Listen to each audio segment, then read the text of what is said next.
Voilà, bonjour à tous, bienvenue aujourd'hui dans cette nouvelle séquence didactique. Aujourd'hui, on va s'intéresser à un autre pan, un autre domaine des mathématiques, à savoir les pourcents. Voilà, les pourcents, qu'est-ce que c'est? Vraisemblablement, vous en avez déjà entendu parler, certains d'entre vous les ont peut-être déjà étudiés. En général, on les retrouve dans la vie quotidienne assez fréquemment en tant que pourcentage de réduction. Si vous allez au solde pendant certaines périodes, vous allez retrouver des réductions. Certains magasins les font même pendant toute l'année. Voilà. Vous avez d'augmentation sur les prix. Vous savez que d'une année à l'autre, les prix peuvent augmenter. Et tout ça, ça fait des pourcentages. D'accord. On peut aussi essayer de voir des pourcentages de réussite en fonction du nombre d'élèves qui ont réussi à un examen ou à l'autre. Voilà, mathématiquement, la représentation écrite du pourcentage, c'est ce signe-là, voilà, avec deux petits zéros et une barre oblique pour les séparer. Voilà, là, quelques exemples de ce que vous pouvez trouver ici dans des catalogues avec des pourcentages de moins 20%, moins 30%, moins 40% ou encore moins 50%, ou alors des vitrines de masse qui vont jusqu'à moins 70%. Là, vous avez intérêt à y courir puisque vous risquez de faire de bonnes affaires. Voilà, on va rentrer dans le vif du sujet. Alors 30%, qu'est-ce que ça signifie? 30%, ça signifie simplement, en termes de fraction, en fait, ça signifie tout simplement qu'on a 30 divisé par 100. D'accord? On a vu en fraction que le numérateur, la partie du haut, d'accord, représente la partie du bas, le dénominateur, représente un tout. Donc c'est toujours 30, enfin une certaine quantité, ici 30, sur un total qui sera toujours de 100. Ça, c'est l'écriture. Donc, si on veut le transformer en fraction, on aura 30 sur 100. Maintenant, posons-nous la question, on a 30% de 40, on veut faire le calcul de ce que signifie 30% de 40. Simplement, on va prendre 40, qui est notre total, d'accord, notre tout, si on veut. On va le multiplier par 30 sur 100, c'est-à-dire 30 divisé par 100, et vous retrouvez simplement votre calcul qui vous donne 40 fois 30 divisé par 100, et vous trouverez votre réponse, c'est 12. Si par exemple vous voulez trouver le 20% de 40, dans ce cas-là, il suffira de faire 40 fois 20 divisé par 100, d'accord? Si vous voulez trouver le 37%, vous ferez 40 fois 37 divisé par 100. Ça, c'est la base, c'est le calcul élémentaire. On verra qu'il faut aller un petit peu plus loin dans notre réflexion tout de suite. Pour ceux qui veulent avoir une version un peu raccourcie, d'accord, on sait que 30 sur 100, ça correspond toujours à 0,3. 20%, ça correspond toujours à 0,2. 1%, 10%, ça correspond toujours à 0,1. 1% correspondra à 0,01. Si vous ne voulez pas faire tout le calcul, il vous suffit de remplacer le 30 sur 100 par 0,3. Donc si on veut faire le calcul abrégé, on peut faire le 30% de 40. Il vous suffira de faire 40 fois 0,3 et vous arriverez à votre réponse qui est 12. Voilà pour ceux qui veulent prendre la version un peu plus rapide. Alors, au niveau de la représentation, il faut vous imaginer qu'en pourcentage, on travaille toujours avec un absolu, un tout, si on veut, pour prendre l'expression, qui sera toujours de 100%. Ce 100%, vous pourrez le diviser en parties, d'accord? Par exemple, si on cherche le 30%, ce qui est représenté ici en bleu, ce sera cette partie-là. Le reste, ce sera la différence avec 100, c'est-à-dire 100 moins 30, 70%. Pensez que le tout doit toujours faire 100%. Donc, on peut avoir une partie à 30, l'autre partie sera forcément 70. D'accord? On pourrait diviser aussi en 3 parties, en 4 parties, pour avoir, par exemple, des pourcentages de vote si on voulait.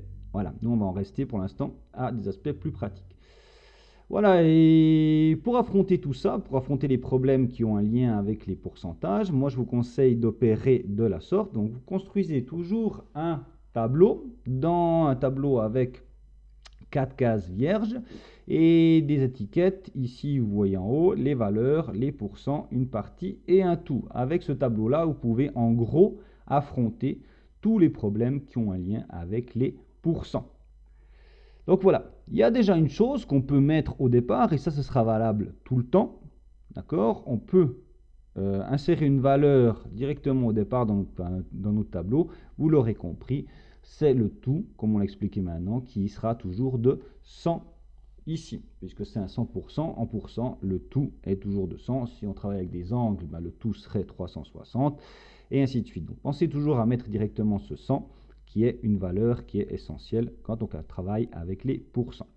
Voilà, on va affronter un premier problème. Vous verrez qu'il y en a quelques-uns que je vous ai mis ici afin que vous compreniez un petit peu toutes les facettes de ces pourcentages. Donc partons d'un problème. L'année dernière, 300 élèves de 9e ont passé le test d'entrée au lycée. Le lycée a enregistré un taux de réussite de 79%. Combien d'élèves de 9e ont eu leur examen? Alors ici, vous me direz, si vous êtes un petit peu malin, il me suffit de calculer le 79% de 300. Donc il me suffirait de faire 300 fois 79 divisé par 100. Et vous avez totalement raison.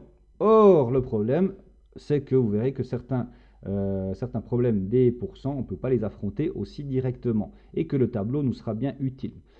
Alors, partons de notre réflexion, il faut qu'on puisse remplir notre tableau et vous verrez qu'après, on devra mettre en place une autre règle qu'on a apprise en début d'année ensemble. Mais pour l'instant, partons de ces valeurs.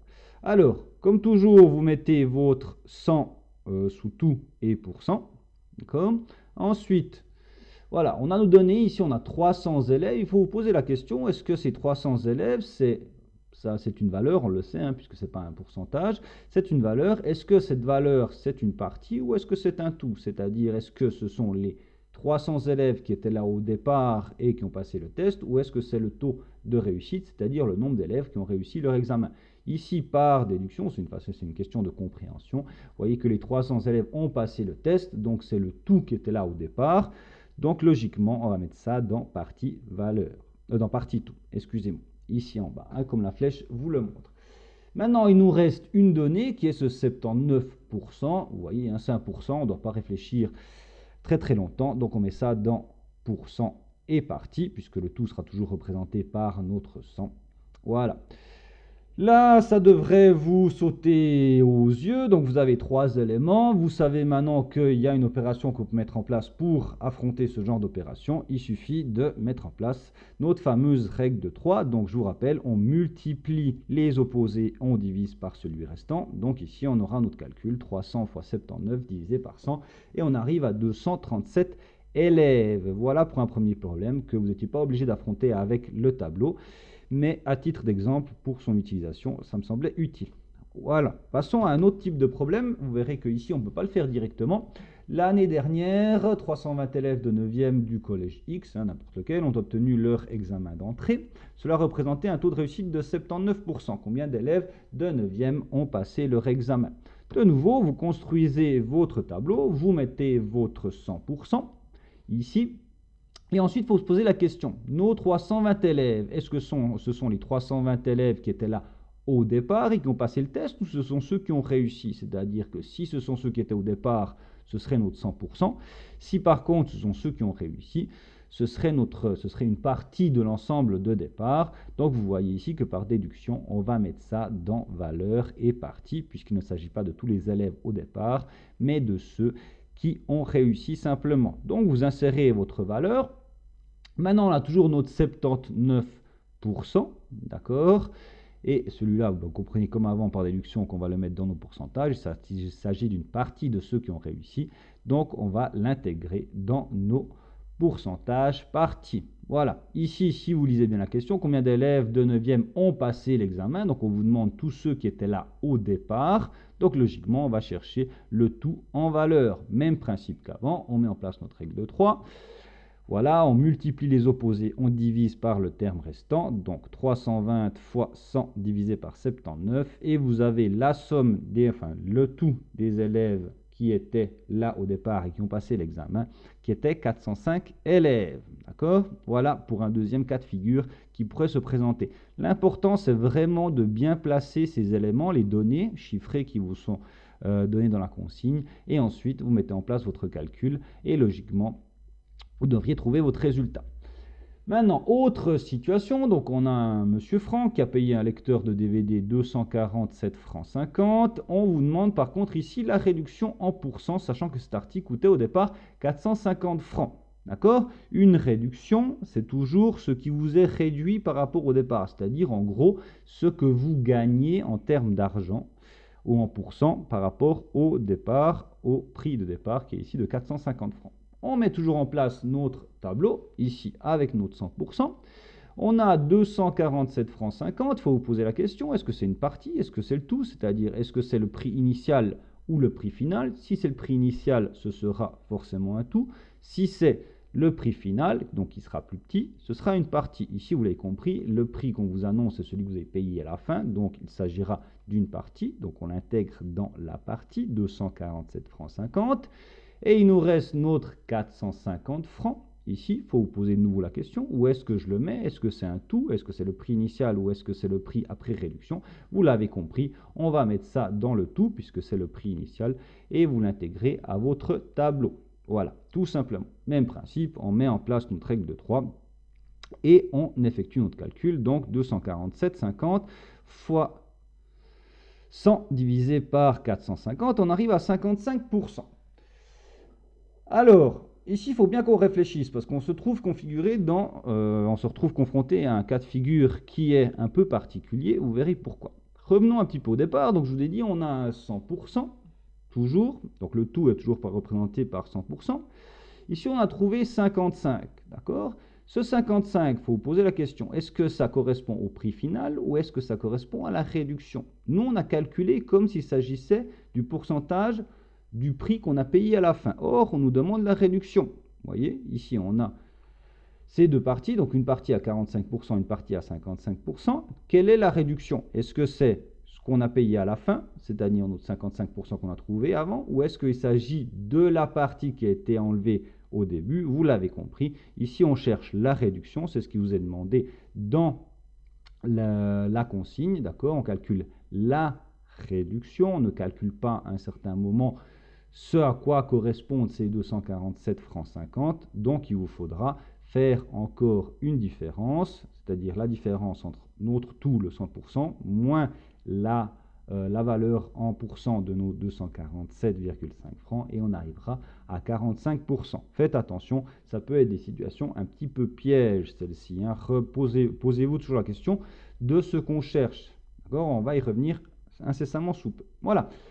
Alors, pour comprendre tout ça, on va prendre le cas de figure d'un pull, hein, d'un joli pull rouge que tout un chacun pourrait, enfin surtout les dames pourraient acheter dans un magasin.